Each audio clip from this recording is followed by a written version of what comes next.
నమస్తే welcome to DTV news ముందుగా headlines ఇంద్రకీలాద్రిపై మాక్ డ్రిల్ అత్యవసర సమయాలలో ఎలా వ్యవహరించాలి అనేది డెమో చూపిన ఆంధ్రప్రదేశ్ రాష్ట్ర ఆక్టోపస్ విభాగం అధికారులు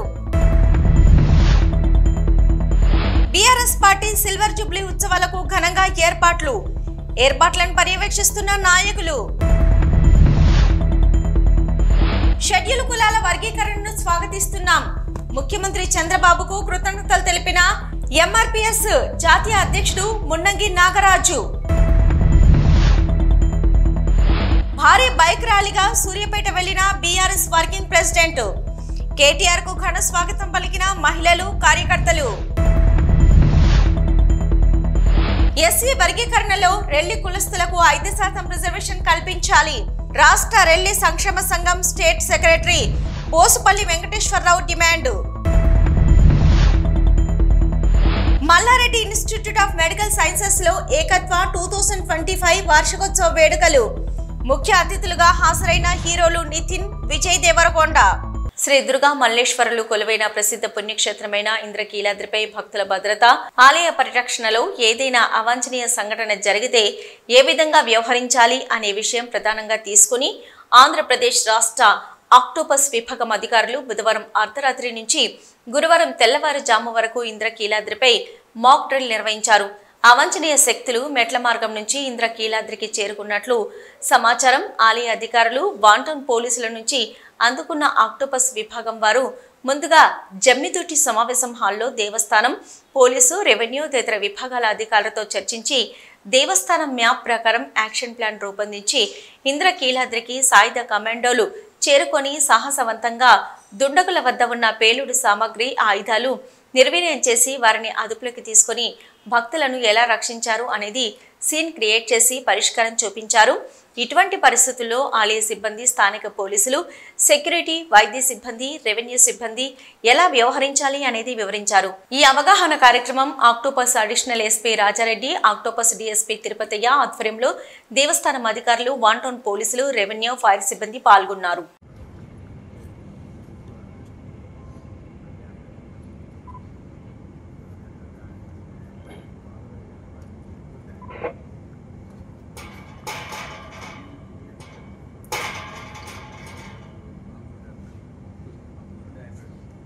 G4 from Rama. G4 respond. Me location ఎక్కడ?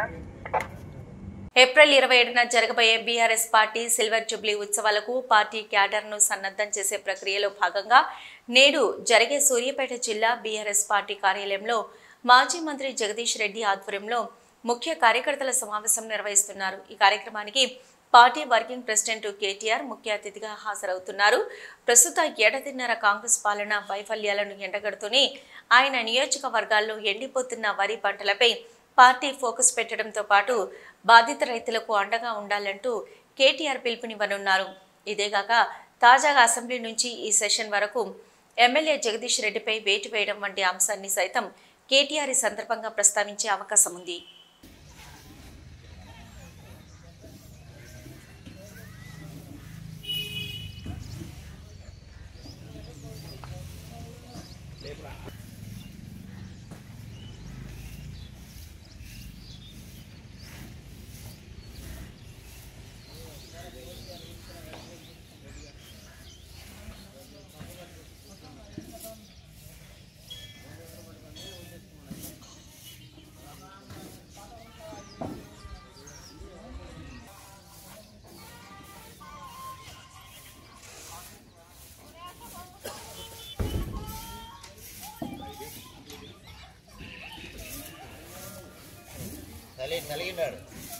ఏపీ సీఎం చంద్రబాబు నాయుడు ఈ నెల 15న షెడ్యూల్ కులాల వర్గీకరణపై రాష్ట్ర కేబినెట్ తీర్మానం చేశారని దీన్ని స్వాగతిస్తున్నామని ఎంఆర్పీఎస్ జాతీయ అధ్యక్షుడు మున్నంగి నాగరాజు తెలిపారు ఈ మేరకు రాష్ట్ర ముఖ్యమంత్రికి కృతజ్ఞతలు తెలియజేస్తూ ఎంఆర్పీఎస్ జిల్లా అధ్యక్షుడు అంజూరి దీపక్ ఆధ్వర్యంలో విశాఖ విజిఎఫ్ ప్రెస్ లో మీడియా సమావేశం నిర్వహించారు ఈ మేరకు మున్నంగి నాగరాజు మాట్లాడుతూ మాదిగ జాతి చిరకాల ఆకాంక్ష షెడ్యూల్ కులాల వర్గీకరణ నెరవేర్చే విషయంలో ఆగస్టు 1న జస్టిస్ చంద్రచూడ్ నాయకత్వంలో 7 సభ్యులతో రాజ్యాంగ ధర్మాసనం ఎస్సీ వర్గీకరణలో రాష్ట్ర ప్రభుత్వాలే వర్గీకరణ చేసుకోవచ్చని సంచలనాత్మక తీర్పునిచ్చినట్టు తెలిపారు.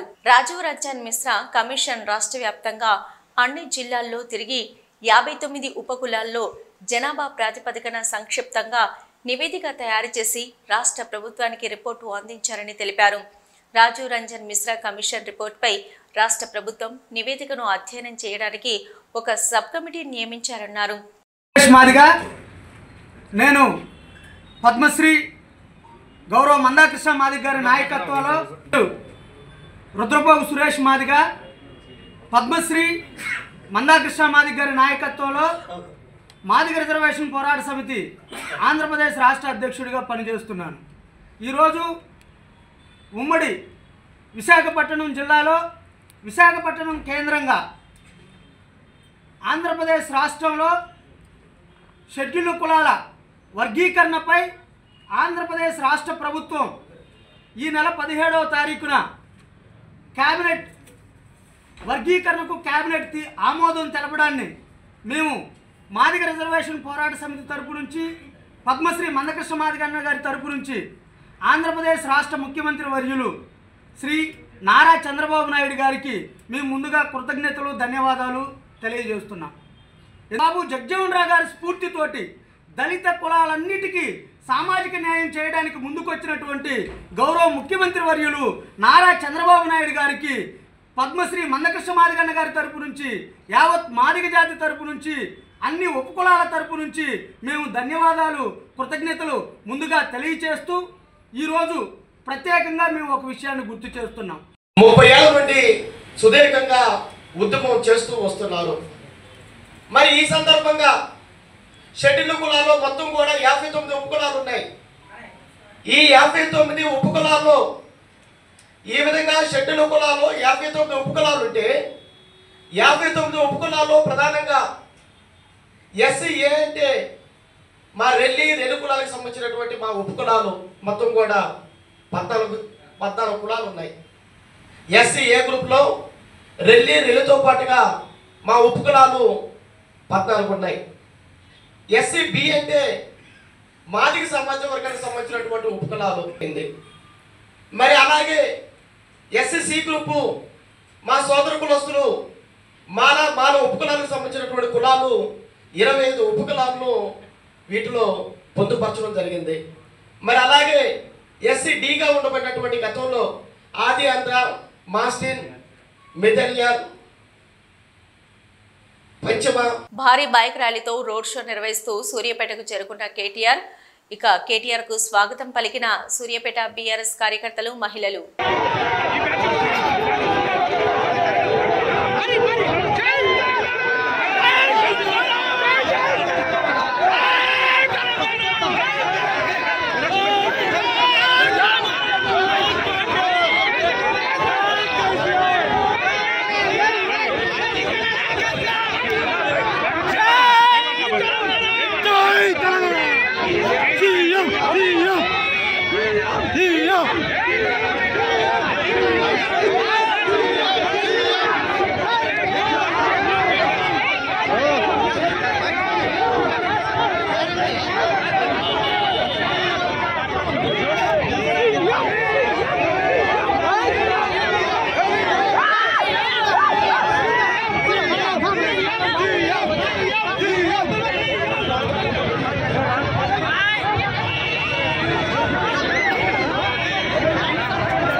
ఎస్సీ వర్గీకరణలో రెల్లి కులస్తులకు 5% రిజర్వేషన్ కల్పించాలని రాష్ట్ర రెల్లి సంక్షేమ సంఘం state secretary Bonupalli Venkateswararao demand చేశారు. ఈ మేరకు విశాఖ ప్రెస్ క్లబ్లో ఏర్పాటు చేసిన మీడియా సమావేశంలో ఆయన మాట్లాడుతూ కూటమి ప్రభుత్వం న్యాయం చేస్తుందని రెల్లి కులస్తులందరూ టీడీపీకి ఓటు వేశారన్నారు.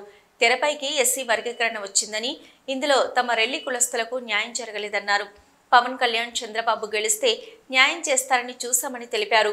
ఈ నెల 20 నుంచి నల్ల బ్యాడ్జీలు ధరించి 5% రిజర్వేషన్ కల్పించాలని తమ కులస్తులు కార్యక్రమం చేపట్టారని వెల్లడించారు. ఇందులో భాగంగా అన్ని సంఘాలతో కలిసి జేఏసీ ఏర్పాటు చేశామని ఈ బాధ్యతలను నీలపు వెంకటేశ్వరరావుకు అప్పగించడం జరిగిందన్నారు. కలుపుకొని జేఏసీగా ఏర్పాటు చేసుకొని ఈ జేఏసీ ద్వారా ఈ రోజు ఉన్నటువంటి ఏదైతే కూటమి ప్రభుత్వానికి సంబంధించినటువంటి మరి ముఖ్యమంత్రి వర్యులు చంద్రబాబు నాయుడు గారికి అలాగే ఉప ముఖ్యమంత్రి వర్యులు పవన్ కళ్యాణ్ గారికి ఈ రెల్లి కులాల జేఏసీ ద్వారా మా సమస్యలు తెలియజేయాలని ఈ మీడియా ద్వారా మీ అందరూ కూడా విజ్ఞాపన చేస్తూ ఉన్నాం. మరి అందులో ముఖ్యంగా ఈరోజు రాష్ట్రంలో 4% పైబడి ఉన్నటువంటి రెల్లి కులాలకు మా సంఖ్యను లెక్క పెట్టడానికి లెక్కల్లో తీసుకోవడానికి నేను ఆంధ్ర రాష్ట్ర రెల్లి కులాల సంక్షేమ సంఘానికి జనరల్ సెక్రటరీగా ఉంటాను. ఈరోజు రాష్ట్ర ప్రభుత్వం చాలా మెజార్టీతో గెలిచి మా దళిత వెనకబడ్డ కులస్తులకు ఎంతో న్యాయం చేస్తుందన్న నమ్మకంతో మా రెల్లి కులాలు 50 మంది కూడా కూటమి ప్రభుత్వానికి మూకుమ్మడిగా సపోర్ట్ చేస్తూ అందరూ కలిపి తెలుగుదేశం పార్టీయే గెలవాలని చెప్పేసి మా జాతికి మంచి జరుగుతుందన్న ఉద్దేశంతో ఎంతో గట్టిగా మేడ్చల్ జిల్లా సూరారంలో Malla Reddy institute of medical sciences లో మల్లారెడ్డి విశ్వవిద్యాపీఠ్ ఏకత్వ 2025 వార్షికోత్సవ వేడుకలు మరియు మేడ్చల్ ఎమ్మెల్యే చామకూర మల్లారెడ్డి కల్పన వివాహ దినోత్సవ వేడుకలు ఘనంగా నిర్వహించారు. ముఖ్య అతిథులుగా హీరోలు నితిన్, విజయ్ దేవరకొండతో పాటు Robinhood cinema unit director Venkata Kudumula, actor Sudarshan, Kutbullapur MLA KP Vivekananda తదితరులు పాల్గొన్నారు. కార్యక్రమంలో హీరో నితిన్ విచ్చేసి మల్లారెడ్డితో కలిసి జ్యోతి ప్రజ్వలన చేశారు. ఈ వేదిక మీద రాబిన్వుడ్ సినిమా మే 28వ తేదీ రిలీజ్ సందర్భంగా టీజర్ ట్రైలర్ ప్రదర్శించారు. హీరో నితిన్తో కలిసి మల్లారెడ్డి 2 స్టెప్పులు వేశారు. హీరో విజయ్ దేవరకొండతో మల్లారెడ్డి మాట్లాడుతూ అవకాశం ఇస్తే మీతో సినిమా తీస్తానని అన్నారు.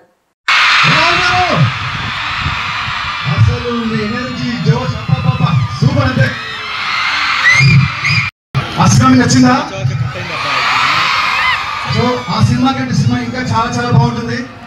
సో మాస్ట్ 28 తారీఖు నాడు రాబిన్హుడ్ మన తెలంగాణ బిడ్డ సూపర్ స్టార్. ఒక సంతోషం అనిపిస్తుంటది. And one strange thing is whenever I come to colleges, ఇట్లా కాలేజెస్కి వచ్చి ఇట్లా మీరు నవ్వుతూ అరుస్తూ మీ ముఖాలు చూస్తుంటే అదొక it's I can't explain. It is so much joy to see మీ స్టూడెంట్స్ అందరినీ చూస్తూ ఒకప్పుడున్న మన లైఫ్ గుర్తొస్తుంటుంది, మీ ఫ్యూచర్ మీ ముందుంది. అమలాపురం విద్యుత్ శాఖ అధికారులు ఆకస్మిక దాడుల పేరుతో ఆక్వా రైతులను భయభ్రాంతులకు గురి చేస్తున్నారని అంబేద్కర్ కోనసీమ జిల్లా అమలాపురంలో జరిగిన ఆక్వా రైతుల సమావేశం ఆందోళన వ్యక్తం చేసింది. విద్యుత్ శాఖ అధికారులు ట్రాన్స్ఫార్మర్ లోడ్ పెంచుకోవాలని, లక్షలాది రూపాయలు కట్టాలని ఆక్వా రైతులకు నోటీసులు పంపిస్తున్నారని ఆవేదన వ్యక్తం చేశారు.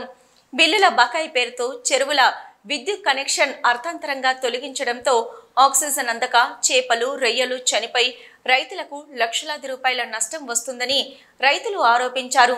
మరోపక్క రొయ్య పంట చేతికి వచ్చే సమయానికి ఎగుమతిదారులు మనోబలిగా ఉంటూ రొయ్యల రేట్లు తగ్గించి ఆక్వా రైతులకు నష్టం చేకూరుస్తున్నారని, తమను ప్రభుత్వం ఆదుకోవాలని రైతులు సమావేశంలో డిమాండ్ చేశారు. అందరికీ నమస్కారం అండి. మరి ఈరోజు ఆక్వా రంగం వెంటిలేటర్ మీద ఉన్నటువంటి పరిస్థితి, అనేకమైనటువంటి సమస్యలతోటి రైతు కొట్టుమిట్టి ఆడుతున్నటువంటి సందర్భంలో ఈ విద్యుత్ సమస్య ప్రధానంగా ఈ మధ్యకాలంలో ప్రత్యేక దాడులు జరుపుతూ రైతులను భయభ్రాంతులకు గురిచేస్తూ ఎగ్జిస్టింగ్ క్రాఫ్ట్గా కూడా ఏ విధమైన నోటీసులు లేకుండా విద్యుత్ సరఫరాని నిలుపుదల చేయడం కొన్ని సర్వీసులు జరిగింది. ఇటీవల కాలంలో ఉప్పలగుప్తం మండలంలో చేపల చెరువులకు అలా కట్ చేయడం వల్ల ఆ రైతు అతి దారుణంగా సుమారు 25 లక్షల రూపాయలు నష్టపోవడం జరిగింది. మేము కోరేది ఒకటే, ఈ యొక్క ఎలక్ట్రిసిటీలో ఉన్నటువంటి లోపాలు ఏదైతే ఉన్నాయో అవి సరి చేయండి. ముందు అధిక లోడ్ రావడం వల్ల కూడా దాని యొక్క ప్రభావం ఈ మీటర్ల మీద చూపించి మీరు అడిషనల్ లోడ్కి వెళ్తున్నారో దాని గురించి మీరు 10 లక్షలు కట్టండి, 3 లక్షలు కట్టండి, ఏసీడీలు కట్టండి. ఏసీడీలు కట్టకపోతే మళ్ళీ వాటికి షార్ట్ ఫాల్ ఛార్జీలు, ఇలాగ అనేక రకాలుగా భయభ్రాంతులకు గురి చేస్తూ అధిక భారం మోపుతూ ప్రస్తుత పరిస్థితుల్లో ఆక్వా ఇంటి లీటర్ మీద ఉంది, మంచి గట్టు పరిస్థితిలో ఉంది. దయించి మీ ఇప్పుడున్న ఎన్డీఏ గవర్నమెంట్ని, నారా చంద్రబాబు నాయుడు గారిని, పవన్ కళ్యాణ్ గారిని, లోకేష్ గారిని, మా శాఖ మంత్రులైన అచ్చెన్నాయుడు గారిని కోరేది ఏంటంటే, ఈ పరిస్థితుల్లో మాకు సెంట్రల్ గవర్నమెంట్ గత సంవత్సరం మాకు కస్టమ్స్ డ్యూటీ పూర్తిగా ఫీడ్కి సంబంధించిన కాంపోజిషన్లో కలిపి ప్రతి దాని మీద కస్టమ్స్ తగ్గించినప్పటికీ, జీరో చేసినప్పటికీ కూడా ఈ రోజుకి ₹1 తగ్గించకపోవటం చాలా దారుణమైన విషయం. దీని మీద ఏంటంటే ప్రభుత్వం వారు చర్య తీసుకోవాలని కోరుతున్నాం ఎక్స్పోర్టర్లని. తర్వాత ఏంటంటే ఇందులోటి 4 అవంతి అన్న అతను ఉన్నాడంటే అతను 6,50,000 నుంచి 7 లక్షల టన్ను చేస్తున్నాడు. మనకు ఓవరాల్గా 13 లక్షల టన్ను అవుతే కనవ 4-5 లక్షలు ఒక 7-8 కంపెనీలు చేస్తుంటే ఒకే కంపెనీ 6-7 లక్షలు చేస్తుంది. కానీ ఇక్కడ నేను చెప్పేది ఏంటంటే హోల్సేల్కి రిటైల్కి తేడా ఉంటుంది. వీళ్ళ సంఘటితంగా అయ్యి యూనిటీ అయ్యి వీళ్ళు మమ్మల్ని మోనోపోలీ అయ్యి మమ్మల్ని ఇబ్బంది పెట్టారని చెప్పడానికి కారణం అది ఒకటే. ఎందుకంటే ఆ 7 లక్షల టన్ను తీసేవాడు అదే రేటే, 1,00,000 టన్ను చేసేవాడు అదే రేటే, 10,000 టన్ను చేసేవాడు అదే రేటు ఉన్నారు. కాబట్టి వీళ్ళందరూ ఒక సంఘటితంగా ఈ చేస్తున్నారు. కాబట్టి దీని మీద ఖచ్చితంగా ప్రభుత్వం చర్య తీసుకోవాలని చెప్పేసి కోరుతున్నాం. తర్వాత రాబోయే రోజుల్లో ఇప్పుడు ప్రస్తుత పరిస్థితుల్లో మాకు అమరావతి శాసనమండలి సభ్యులు లేవనెత్తిన ప్రశ్నకి దేవాదాయ శాఖ మంత్రి ఆనం రామనారాయణ రెడ్డి సమాధానం ఇచ్చారు. మండలిలో ఎమ్మెల్సీలు భూమిరెడ్డి రాంగోపాల్ రెడ్డి, బి తిరుమల నాయుడు, దువ్వారపు రామారావులు రాష్ట్రంలో దేవాలయాల నిర్వహణకు సంబంధించి ప్రశ్నను సంధించారు. వ్యక్తులు మరియు ప్రైవేటు సంస్థలు నిర్వహించే దేవాలయాల వివరాల గురించి ప్రశ్నించారు. దీనికి దేవాదాయ శాఖ మంత్రి ఆనం రామనారాయణ రెడ్డి సమాధానం ఇచ్చారు. మంత్రి ఆనం మాట్లాడుతూ ప్రైవేట్ వ్యక్తులు మరియు ప్రైవేటు సంస్థలు నిర్వహించే దేవాలయాల జాబితాను దేవాదాయ శాఖ నిర్వహించదని స్పష్టం చేశారు. అలాగే సర్వశ్రేయ నిధి CGF ద్వారా 88 ప్రైవేట్ దేవాలయాలకు సంబంధించి CGF కమిటీ ఇచ్చిన మంజూరుల ప్రకారం 27.59 కోట్ల మొత్తాన్ని ఖర్చు చేయడమైందని తెలిపారు. ఈ నిధులను దేవాలయాల అభివృద్ధి నిర్వహణ కోసం ఉపయోగిస్తున్నట్లు వివరించారు. అధ్యక్ష, ప్రైవేట్ దేవాలయాలకు CGF గ్రాంట్స్ నుంచి ఇచ్చే అవకాశం లేదు అధ్యక్ష మన విధానంలో. కానీ అధ్యక్ష గడిచిన 5 సంవత్సరాల్లో ఈ CGF గ్రాంట్స్ నుంచి దాదాపుగా 88 శాంక్షన్స్ 2019-20 నుంచి 2023-24 వరకు 88 ఆలయాలకి ఇవి మంజూరు చేయడం జరిగింది అధ్యక్ష. ఈ 88 ఆలయాలు కూడా ఎక్కువ ఒక ప్రాంతానికి సంబంధించే ఇవి మంజూరు చేయడం, వాటికి నిధులు కేటాయించడం జరిగింది అధ్యక్ష. మరి దాదాపుగా 26 ప్రాంతాల్లో అంటే 14 జిల్లాలు వచ్చేటువంటి 26 ప్రాంతాల్లో ఉన్న ఆలయాలకి ఈ మొత్తం మంజూరు చేయడం జరిగింది అధ్యక్ష. ఒక్క పులివెందుల నియోజకవర్గంలోనే 40 ఆలయాలకి మంజూరు ఇచ్చారు అధ్యక్ష. దానికి దాదాపుగా ఇప్పటికీ ఈ విధంగా CGF నుంచి ఇచ్చినటువంటి మొత్తం 27 కోట్ల రూపాయలు ఇవ్వడం జరిగింది అధ్యక్ష. మొత్తం మన రాష్ట్రంలో ఉన్నటువంటి 26 జిల్లాల్లో 14 జిల్లాలకు మాత్రమే ఇవి ఇవ్వడం జరిగింది. మిగిలినటువంటి 12 జిల్లాల్లో అసలు ఆలయాలకి CGF గ్రాంట్లు ఇట్లా ప్రైవేట్ ఆలయాలకి ఇచ్చిన దాఖలాలు లేదు. అంటే ఇష్టారాజ్యంగా నిధులు ఖర్చు చేయడంలో గడిచిన సందర్భాల్లో ప్రభుత్వం ఈ విధమైన నిర్ణయాలు తీసుకొని ప్రభుత్వ నిధులని మంజూరు చేయడం జరిగిందనేటువంటిది వాస్తవం అధ్యక్ష. అయితే అధ్యక్ష, ఈ మంజూరైనటువంటి వాటిల్లో దాదాపుగా మొత్తం ఏలూరు జిల్లా జంగారెడ్డిగూడెం సర్కిల్ కార్యాలయంలో డీఎస్పీ రవిచంద్ర మీడియాతో మాట్లాడారు. ముఖ్యమంత్రి CMO కార్యాలయంలో అధికారిని అంటూ బురిడి కొట్టించిన ఊరకరణం జగన్ అనే వ్యక్తిని అరెస్టు చేశాం. ప్రభుత్వ అనుమతులు లేకుండా police siren MLA MP stickers వేసుకుంటే చర్యలు తీసుకుంటాం. ఇప్పటికే వివిధ రకాల సెక్షన్స్తో అరెస్ట్ చేసి రిమాండ్కు పంపామని వెల్లడించారు. నిన్న జరిగినటువంటి సంఘటనలో నల్లజర్ల టోల్గేట్ దగ్గర ఒక వ్యక్తి సీఎంఓ ఆఫీస్ స్టిక్కర్ వేసుకున్న కారులో వచ్చి అక్కడ కొంత హల్చల్ చేయటం జరిగింది. దాన్ని వీడియో తీస్తున్నటువంటి ఒక మీడియా ప్రతినిధి మీద కూడా దాడి చేయటం జరిగింది. అలాగే అతని గురించి తెలుసుకుంటే అతను జంగారెడ్డిగూడెంలో గతంలో అనేక కేసుల్లో ఇన్వాల్వ్ అయినటువంటి ఊరకరణం జగన్నాథరావు అనే అతను. ఇక్కడ జంగారెడ్డిగూడెం పోలీస్ స్టేషన్లో అతనిపై రౌడీ షీట్ కూడా ఉన్నది. తడికిలపూడి పోలీస్ స్టేషన్ పరిధిలో కామవరపుకోటలో అతను నివాసం ఉంది. అతను తపస్య అనే స్కూల్ని నడుపుతూ ఉన్నాడు. ఆ స్కూల్ నడిపే భాగంలో అక్కడ ఉన్నటువంటి వేరే స్కూల్ యజమాని అయినటువంటి దాసు అనే అతనితోటి విభేదాలు రాగా అతన్ని కొంత బెదిరించడం, అతని మీద కొంత డబ్బులు డిమాండ్ చేసి లేదంటే స్కూల్ని రెప్యుటేషన్ని డ్యామేజ్ చేస్తామనే విధంగా అతన్ని థ్రెట్ చేసి డబ్బులు డిమాండ్ చేయడం జరిగింది. ఇతను సీఎం ఆఫీస్లో పనిచేస్తాననే పేరు మీద ఈ బెదిరింపులు చేయడం జరుగుతూ ఉంది. ఇతన్ని అరెస్ట్ చేయడం జరిగింది, రిమాండ్కి తరలించడం జరిగింది. ప్రస్తుతం ఏలూరు జైల్లో ఇతన్ని ఉంచడం జరిగింది. ఈ విధంగా ఎవరైనా సరే ప్రభుత్వ అధికారుల పేరు మీద కానీ లేదా ప్రభుత్వం యొక్క స్టిక్కర్లు వేసుకొని కానీ లేదా సైరన్లు వాడి కానీ ఎవరైనా సరే జోగులాంబ గద్వాల 5వ శక్తిపీఠం ఆలంపూర్ శ్రీ జోగులాంబ బాల బ్రహ్మేశ్వర స్వామి ఆలయాల ఉప ప్రధాన అర్చకుడు ఆనంద్ శర్మపై క్రమశిక్షణ చర్యలు ప్రారంభమయ్యాయి. ఎమ్మెల్యే విజయుడు ఫ్యామిలీతో ఉండగా ఫోటోలు తీయడం, ఆలయంలో అవినీతి ఆరోపణలపై దేవాదాయ శాఖ క్రమశిక్షణ చర్యలకు ఉపక్రమించింది. చర్యలు తీసుకోవాలని ఈవోకు అడిషనల్ కమిషనర్ శ్రీనివాసరావు ఆదేశాలిచ్చారు. మేము భగవంతుడిని పూర్తిగా వాళ్ళ గురించి వాళ్ళకి పూర్తిగా మాకు అర్థం కాదు. ఏమైనా ఇంత అన్యాయం మాకు కేసీఆర్ ఇంత ఇదిన భక్తి పడ్డాడు. కేసీఆర్ ఇంత భక్తి మమ్మల్ని గౌరవిస్తాడు. ఈయనేమో బ్రాహ్మణులు బెదిరిస్తున్నారు. రకరకాల ఆలయాలు మేము గడిపే సమయం ఎక్కువ. మాకు ఇదే కుటుంబం.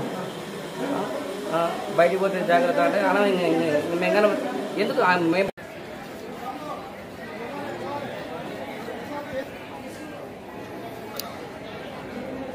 అన్నకు జూమ్ ఉంది.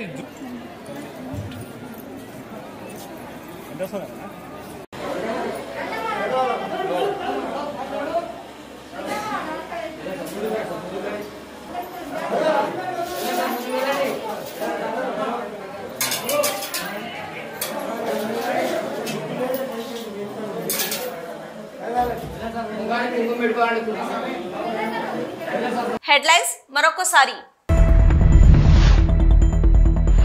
ఇంద్రకీలాద్రిపై మాక్ డ్రిల్, అత్యవసర సమయాలలో ఎలా వ్యవహరించాలి అనేది డెమో చూపిన ఆంధ్రప్రదేశ్ రాష్ట్ర ఆక్టోపస్ విభాగం అధికారులు. బీఆర్ఎస్ పార్టీ సిల్వర్ జూబ్లీ ఉత్సవాలకు ఘనంగా ఏర్పాట్లను పర్యవేక్షిస్తున్న నాయకులు. షెడ్యూల్ కులాల వర్గీకరణను స్వాగతిస్తున్నాం, ముఖ్యమంత్రి చంద్రబాబుకు కృతజ్ఞతలు తెలిపిన ఎంఆర్పీఎస్ జాతీయ అధ్యక్షుడు మున్నంగి నాగరాజు. భారీ బైక్ ర్యాలీగా సూర్యాపేట వెళ్లిన బీఆర్ఎస్ వర్కింగ్ ప్రెసిడెంట్. కేటీఆర్ కు ఘన స్వాగతం పలికిన మహిళలు, కార్యకర్తలు. ఎస్సీ వర్గీకరణలో రెల్లి కులస్తులకు 5% రిజర్వేషన్ కల్పించాలి. రాష్ట్ర రెల్లి సంక్షేమ సంఘం state secretary Bosupalli Venkateswararao demand. Malla Reddy institute of medical sciences లో ఏకత్వ 2025 వార్షికోత్సవ వేడుకలు. ముఖ్య అతిథులుగా హాజరైన హీరోలు నితిన్, విజయ్ దేవరకొండ. ఇది ఇప్పటివరకున్న అప్డేట్స్. మరో బులెటిన్ తో మళ్ళీ కలుద్దాం. అంతవరకు చూస్తూనే ఉండండి న్యూస్.